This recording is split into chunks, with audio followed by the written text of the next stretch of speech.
Inner product spaces and inner products. I want to remind you that an inner product is a positive, definite, sesquilinear form. Positive means that the inner product of a vector with itself is non-negative. Definite means that inner product is 0 if and only if the vector itself is 0. Sesquilinear means it's linear in the sesquilinear form, means that it's linear in the first slot and it's conjugate linear in the second. Those are the properties or the axioms of an inner product. We know it defines a norm. Given any inner product, I get a norm by the square of the norm is that inner product of the vector with itself, that non-negative thing. And it satisfies some inequalities, including Cauchy-Schwarz, which tells us that the absolute value of the inner product of u and v is at most the product of their norms, and the triangle inequality.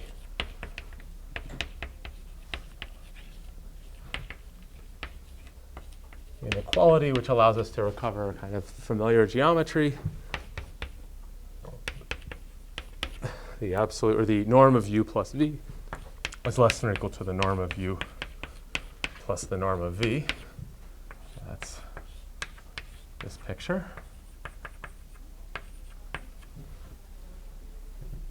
So that's a good notion of distance. And if u and v have inner product 0, we call them orthogonal.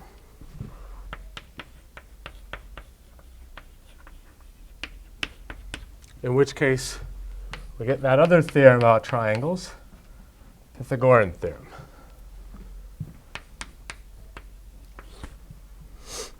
That is,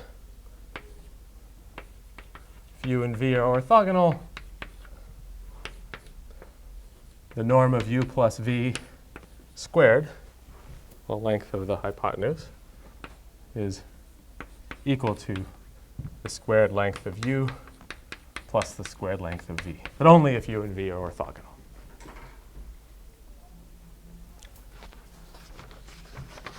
And so now, today, what we want to talk about is more about orthonormal bases and orthonormal or orthogonal projection. So a list of vectors is orthonormal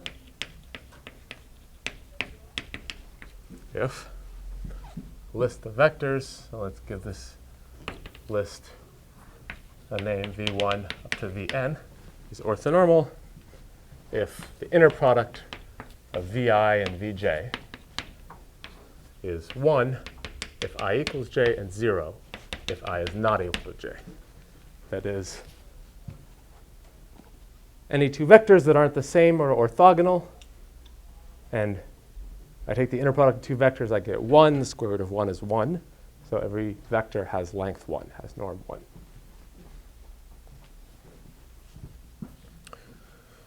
And an orthonormal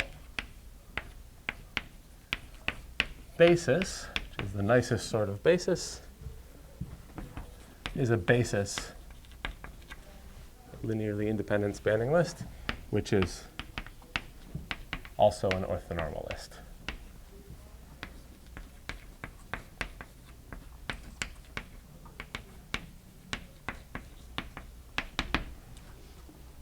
Orthonormal list.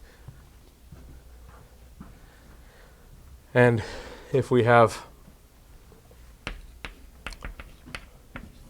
so we typically use the letter E to denote a list of orthonormal vectors, not always, but often. So if I have an orthonormal list, E1 up to EM,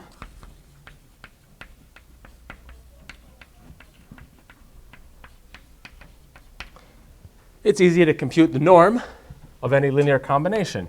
If I take a vector which is A1, E1 up to A, M, EM, so an arbitrary linear combination of those,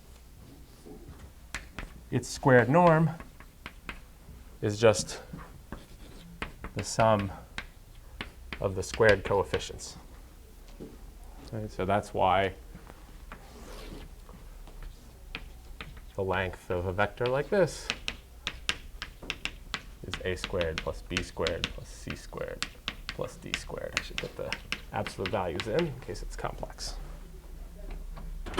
Because the standard basis for R4 in this case is an example of an orthonormal basis. And that's the condition we need for that to be true.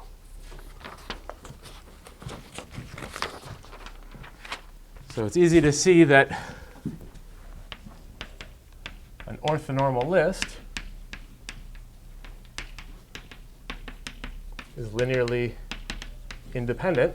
Normally, to determine if something is linearly independent, right, we use maybe the linear dependence lemma, or we write an expression and subtract some things from some other things to show that all the coefficients have to be 0. In this case, that second approach is much easier, since suppose I have a vector which I express as a linear combination of elements of my orthonormal list, E1 up to EM, and that's the 0 vector. Well, that means that the norm of the 0 vector, V here is the 0 vector, is equal to 0. But we know that the norm of something expressed this way is just the sum of the squared absolute values. So that tells me that 0, the real number, is equal to the sum from I equals 1 to m of the coefficient ai squared. So the only way a sum of real numbers can be 0 is if they're all 0. So that's kind of the easiest proof that some list was linearly independent that we've seen, right? Because of this special structure for orthonormal. Okay. So an orthonormal basis, we said that sort of the most common example of an orthonormal basis is this standard basis. Like here's a standard basis, the standard basis for R3. It's orthonormal because each of these has length 1. Sum up 1 and 0 and 0, and I take the square root. And if I multiply R3 with a dot product, so I've chosen a basis, that means I have a distinguished inner product, which is the dot product. There are other inner products, but that's one. And with the dot product, this is an orthonormal basis. But I chose a different inner product, it might not be an orthonormal basis anymore. I multiply this by this. 0 times 0 plus 0 times 1 plus 0 times 1 is 0. Right? So all of these things are pairwise orthogonal. But it's certainly not the only example.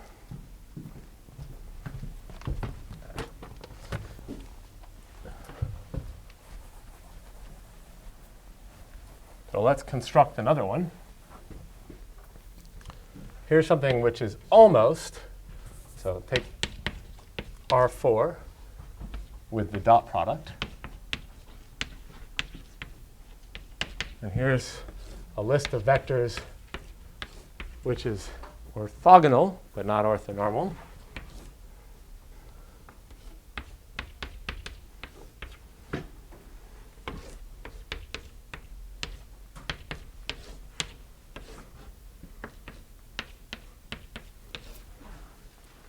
That's 4 vectors, and I claim that they are orthogonal. If I take under this dot product, if I take this and multiply it by that, I get minus 1, minus 1, positive 1, positive 1. I sum those up, I get 0. So I take this one and this one, minus 1, positive 1, minus 1, positive 1. So any pair, if this is V1, V2, V3, V4, any inner product V1 vi, vj, I not equal to j, is going to be equal to 0. How about the inner products vi, vi, squared norms? What are those equal to in this case?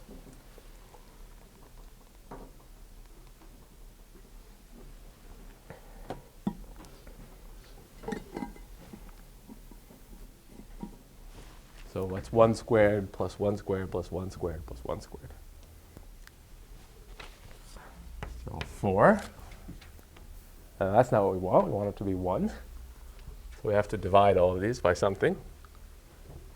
So if I divide all, or multiply all of these by 1/2, that fixes it, right? Because 1/2 squared is 4. So 1/2, 1/2.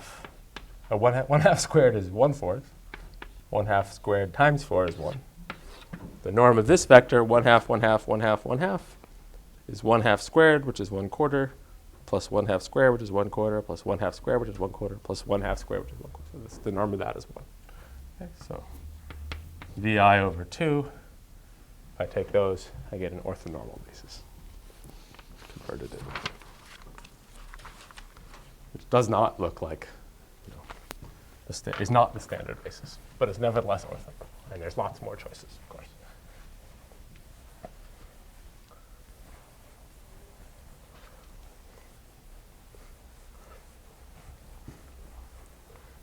So there's many benefits of having an orthonormal basis. One of them is that it's very easy to write a vector in terms of an orthonormal basis. So suppose E1 up to En is an orthonormal basis.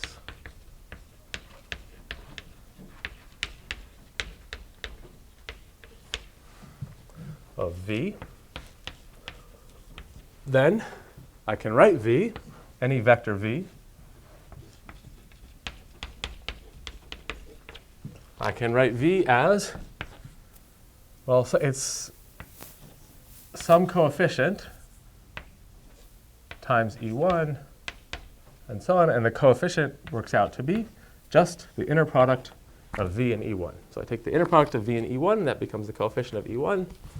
I take the inner product of V and E2, that becomes the coefficient of E2, and so on.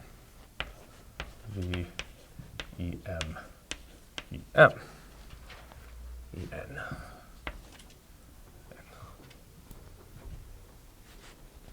And so, similarly, I can compute the norm of V expressed in such a way as the sum of the squares of the inner products with each of the basis elements.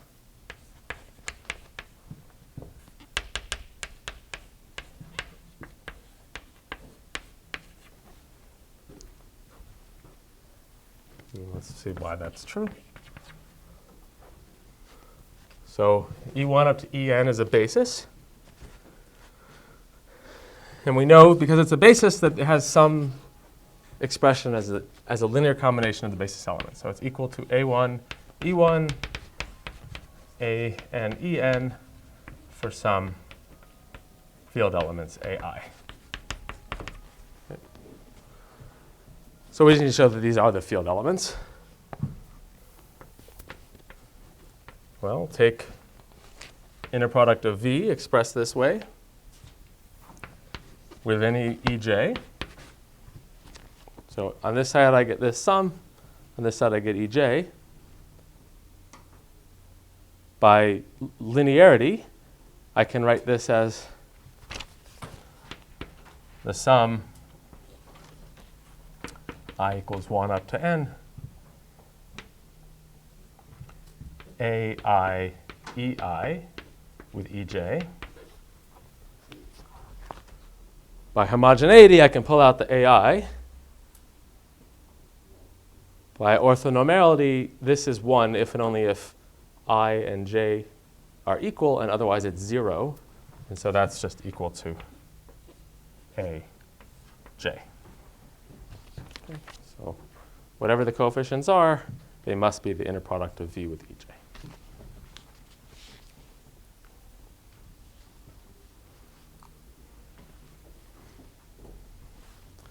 Okay, so an orthonormal list, an orthonormal basis, is nice. It makes it look like the familiar standard basis and behaves similarly.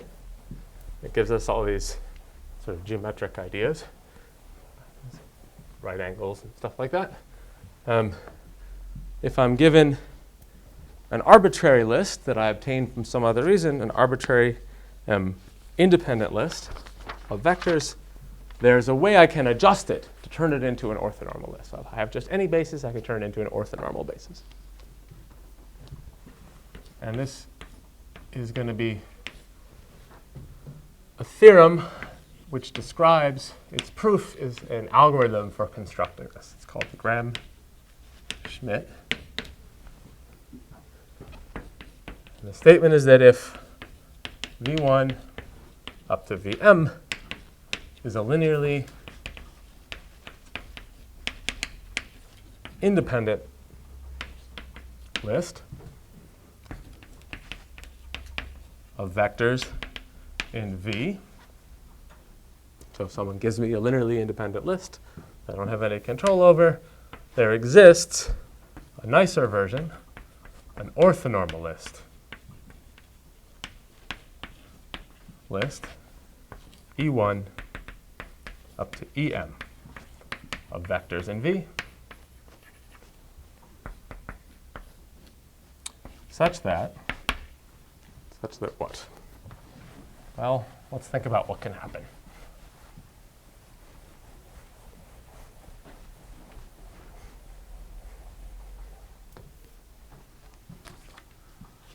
So think about the blackboard. Somebody gives me two vectors that span the blackboard, and I want to turn it into an orthonormal list. How much can I preserve about this? Well, first thing I have to do is I have to rescale the vectors so that their length is 1. So say this one, maybe I shorten it to make it length 1. The second vector I need to make orthogonal to the first. So I'm going to have to rotate it. I'm going to have to move it around. But I'm not going to send it out of the blackboard. I want to keep it in the same plane. Right? So I rotate this vector, and I turn into that. I have to make it so that it's perpendicular. And I scale it so that it has the right length. So that means that the first vector I get to preserve its span, which is one-dimensional. The second vector is going to have a totally different span. Right? But what's preserved is the joint span of the first and the second vector. So this new list has the same span, which is the blackboard, as the original list. And if I have one more vector, so if I start with this one, and one coming out, I rescale this one, I make a perpendicular to this one, and then I still have this one coming out. It has to be perpendicular to these, so I'm going to have to move it, but it's still going to have the same span. So what gets preserved is the nested structure of the spans. So the condition is, the best that I can do is that this new list of vectors has the property that the span, so this is finishing the statement of the theorem, such that the span of V1 up to Vj is equal to the span of E1 up to Ej. So the nesting structure is all we can preserve for j equals 1 up to m.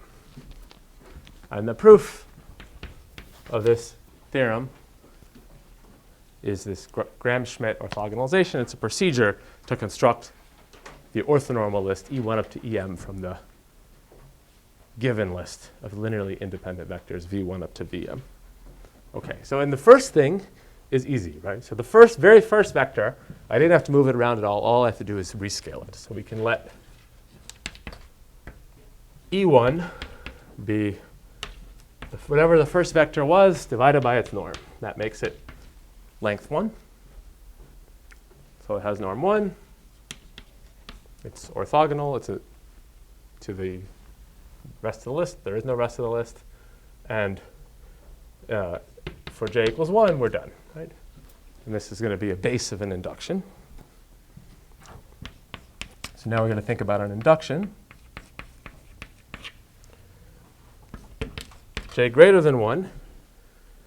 assume we've done the work for j minus 1. That is, we have an orthonormal list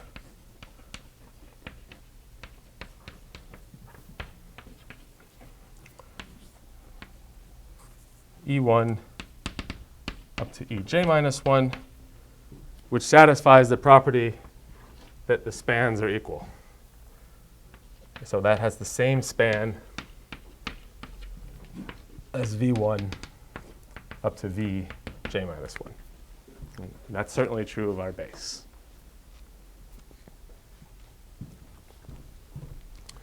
And so now our task is to find the next vector, Ej.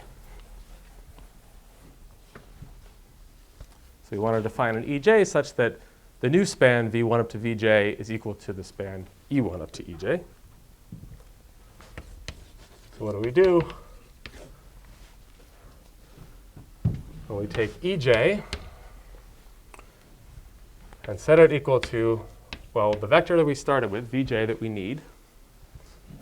And we want to take out all the things we've already accounted for. So we want to make it orthogonal by subtracting off sort of the projection of this vector Vj into the previous span. So we want to subtract off the part of Vj that lies in the E1 direction. We want to subtract the part of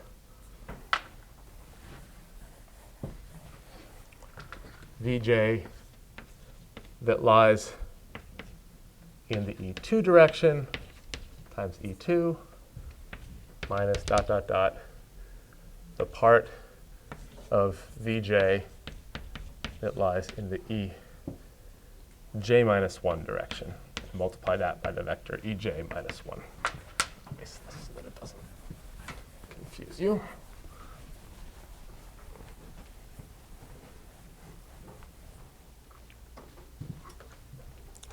But that's not going to have the right norm. So we divide that by the norm of this stuff. Whatever that expression was, that long subtraction, take its norm, and then it'll be the correct size. OK, so now if I take the inner product Ej with Ek, some other Ek, that's going to be equal to this Vj minus Vj E1 minus dot, dot, dot, Vj Ej minus 1. This is just the same thing I've written up here, divided by the norm of all of that. And that's going to, we're taking the inner product of that with Ek. And so what happens is I get on top Vj, inner product of Vj and Ek minus inner product of Vj Ek, Ek. And that's going to be 0. So that's going to be Vj, inner product of Vj and Ek minus the inner product of Vj Ek. And then by construction, we've made it so that it will work out to be 0. Vj minus Vj E1, E1, and so on. And that's 0. So this list we've constructed E1 up to Em is an orthonormal list.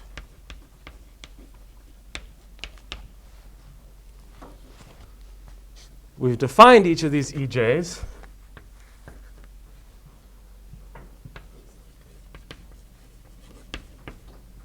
so that Vj is in the span of E1 up to Ej, right? We took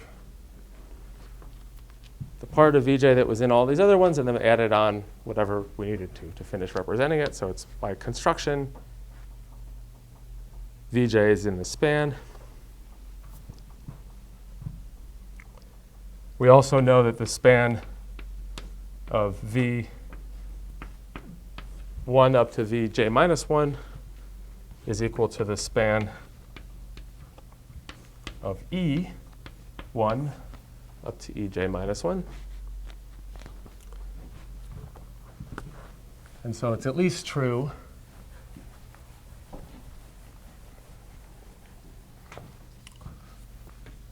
that the span of V1 up to Vj is contained in the span E1 up to Ej.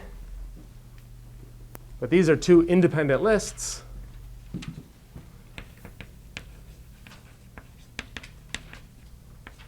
So we have two subspaces of the same dimension, and one is contained in the other, so they must be equal.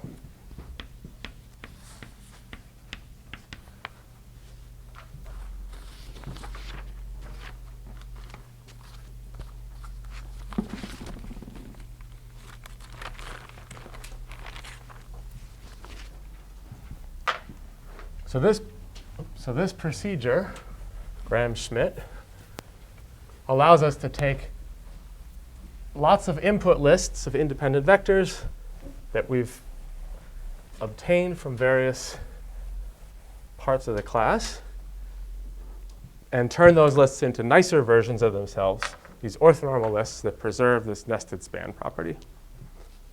And so let's see some of the consequences of that. Corollaries. One is that every finite dimensional inner product space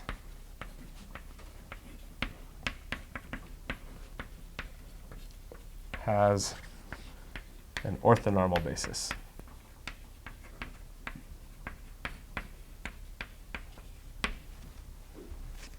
Proof is easy. The proof is every finite dimensional space has a basis. Then apply this Gramschmidt procedure, turn that basis into something which is orthonormal.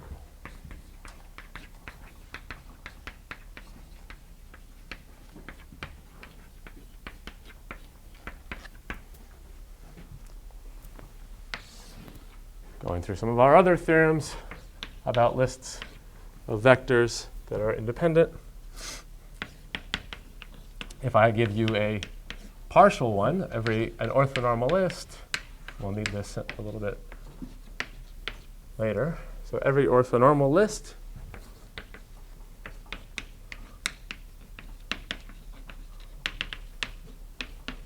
V in inner product space can be extended to an orthonormal basis. That's good for talking about subspaces, right? If we have an orthonormal basis of a subspace, we can make an orthonormal basis of the whole space. Proof of that is also simple, but slightly more to it. So suppose I have my given orthonormal list.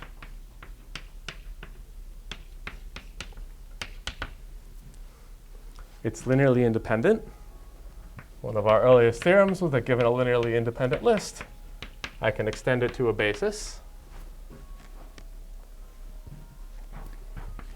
What does that look like? I have my given orthonormal list, and then I have a bunch of additional vectors which don't satisfy any special properties other than that they're independent and they're what I need to extend. So these are not necessarily orthonormal. And then I apply Gram-Schmidt. So conceptually, I can think about I start the Gram-Schmidt procedure here, or I can start the Gram-Schmidt procedure here. And you can convince yourself that even if you start the Gram-Schmidt procedure at the beginning, it won't do anything to the first vector, and it won't do anything to the second vector. So I run the Gram-Schmidt procedure. It won't make any changes to the first m vectors because they're already orthonormal. And then it will start adjusting these so that they satisfy the properties. So I get a new em plus 1 up to em plus n. And the first ones won't be changed.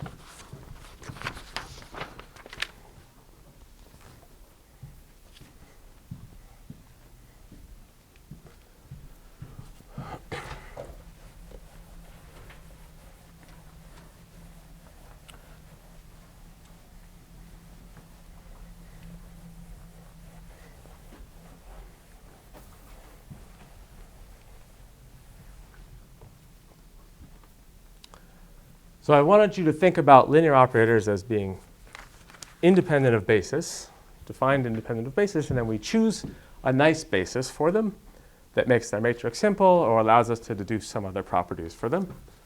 So we've seen a number of nice bases coming from eigenvectors and other considerations. And now we're going to sometimes ask, when can we choose a basis which is nice in one of those senses and also nice in the sense of being orthonormal? So here's an example of that. Suppose we have a linear operator. F is a linear transformation from V to itself. If F has an upper triangular matrix with respect to some basis of V, then F has an upper triangular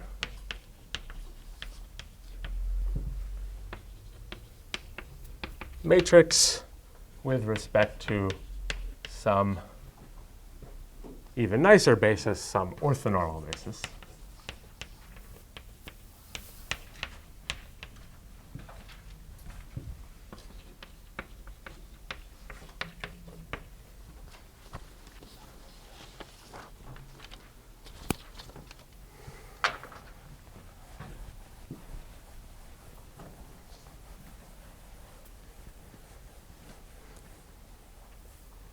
Okay, so why is that? Well, think about what it means for a matrix to have an upper triangular matrix. What does that mean without, in some basis?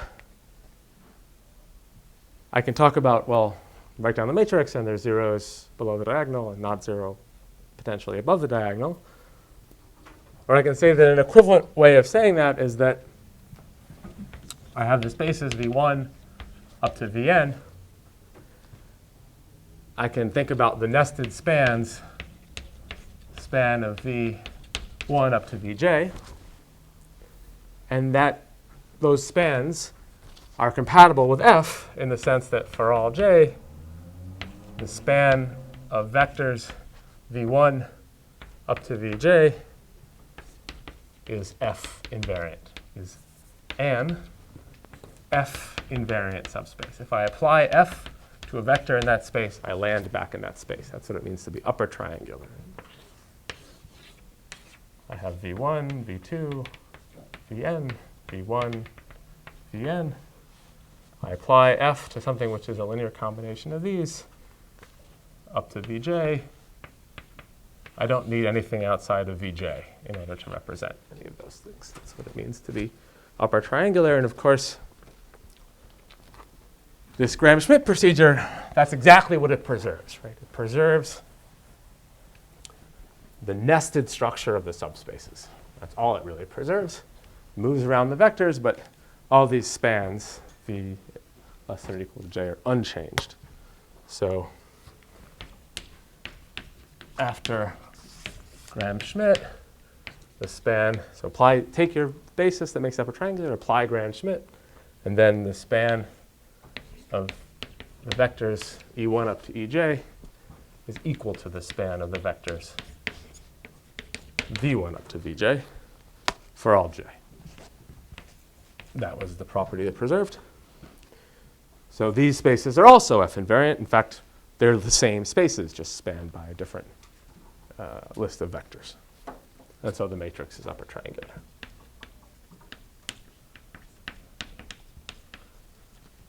The matrix of F in the basis E1 up to En is upper triangular.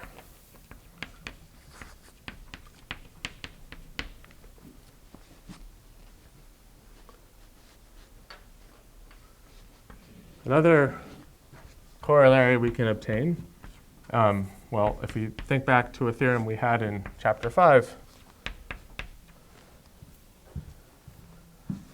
that said that if F is a linear operator and V is a complex vector space, then F has an upper triangular matrix.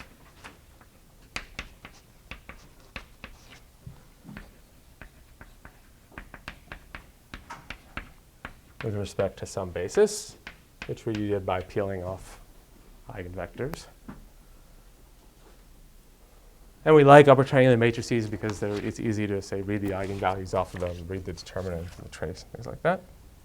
Well, trace is always easy, but determinant is not.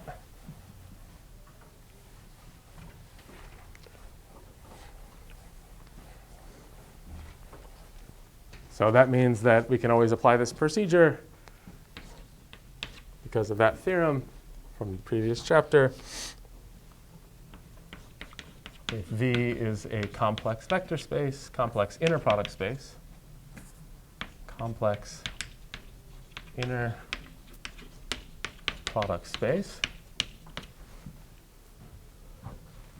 then F has an upper triangular matrix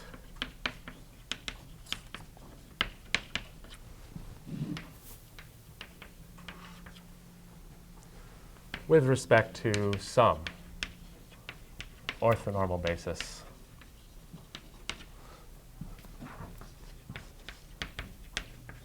of V.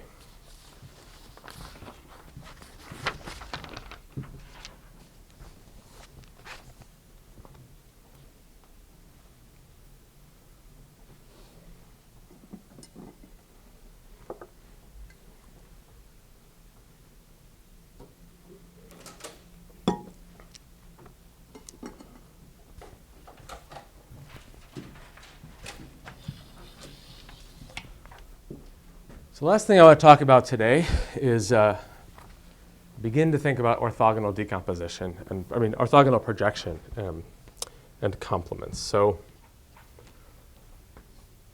remember that in the situation of V being a direct sum of subspaces,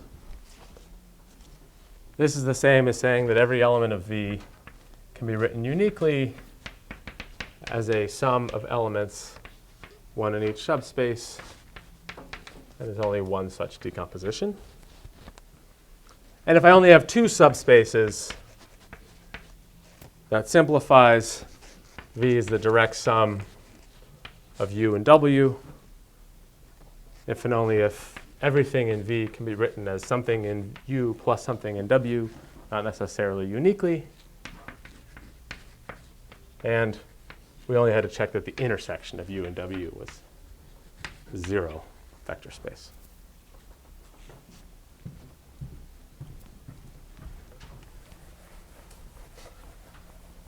So this leads to decompositions which are perfectly correct but somehow not satisfying. Right? If I have the blackboard vector space and I have one vector space U, I can choose my W to be as close to U in the sense of the angle between them as I like, and it's still true that I have a direct sum, as you can see from the fact that I can represent anything in terms of a multiple of vector here plus a multiple of vector here, and their intersection is the 0 vector space. And more generally, no matter how close a bunch of vectors are, as long as they together span this space and have this intersection property or have this unique representation property, they'll be a direct sum. And that's kind of not what we somehow want. We want to pick. We want a distinguished vector space, right? We want to say, given U, we'd really like that to be the complement of it. We'd like that direct sum decomposition is in some sense better than that direct sum decomposition. It's more canonical. It leads to cleaner decompositions of the vectors. And before we couldn't distinguish this from the other ones, but now that we have an inner product, we have a way of measuring the perpendicularity or the orthogonality of the subspace to another subspace. So we can fix this discomfort about our decomposition. And now our vectors will be will break into orthogonal vectors, and we can measure things about them. So to that end, let's define what this special complementary space is. Distinguished complementary space, which we couldn't figure out what it was until we had an inner product to use.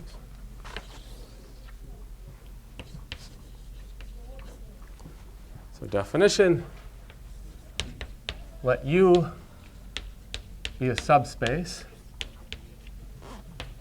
of V, an inner product space.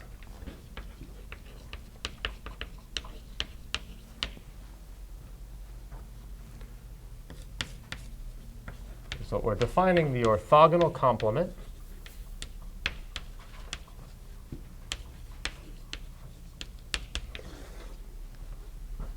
of U, which we denote by U with this perp symbol, perpendicular symbol after, pronounced U perp or U orthogonal complement,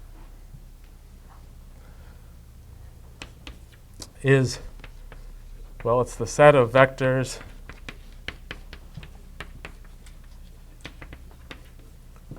in V which are orthogonal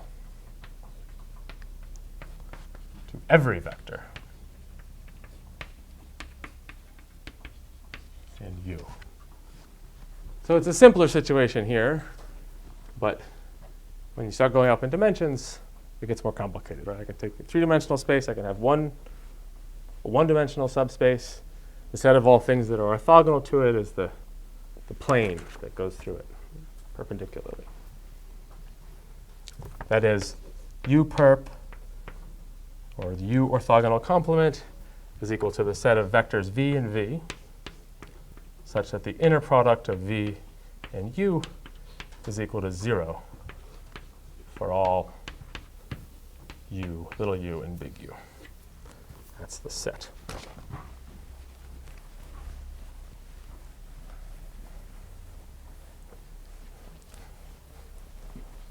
So, of course, when we've defined a set in the land of vector spaces and linear transformations, the first question to ask is if it's a subspace. It is. It is a vector space. Well, first part of the criterion is that we'd like for all U and U, we know that the 0 vector inner product with that vector U is always equal to 0. 0 vector is orthogonal to everything, so the 0 vector is in U orthogonal complement. Secondly, we want to show that it's closed under addition. So if V1 inner product with U is 0, and so is V2 inner product with U, then by linearity, well, additivity of the inner product, V1 plus V2 is orthogonal to U as well. And finally, we want to check homogeneity. If VU is 0, then A times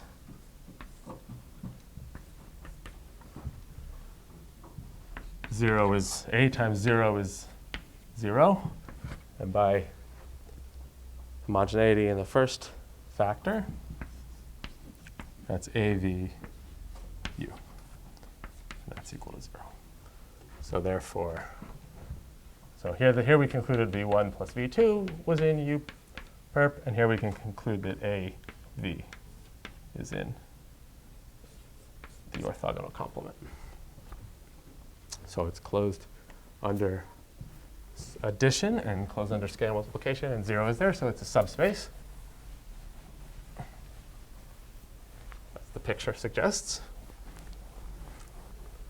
Finally, we just want to make a couple of observations about that.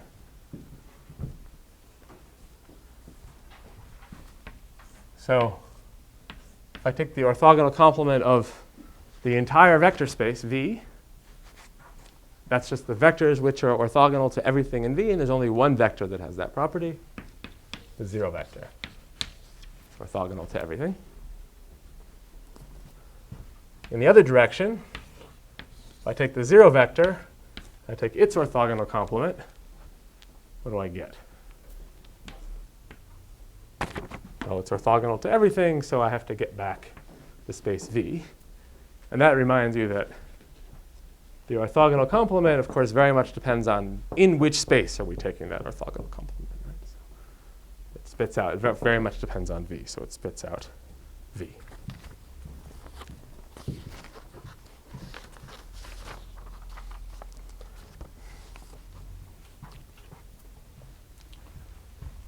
Well, I'm about to erase it, but the goal that I'm erasing right now is what we now obtain. So if U is a subspace of an inner product space, space V,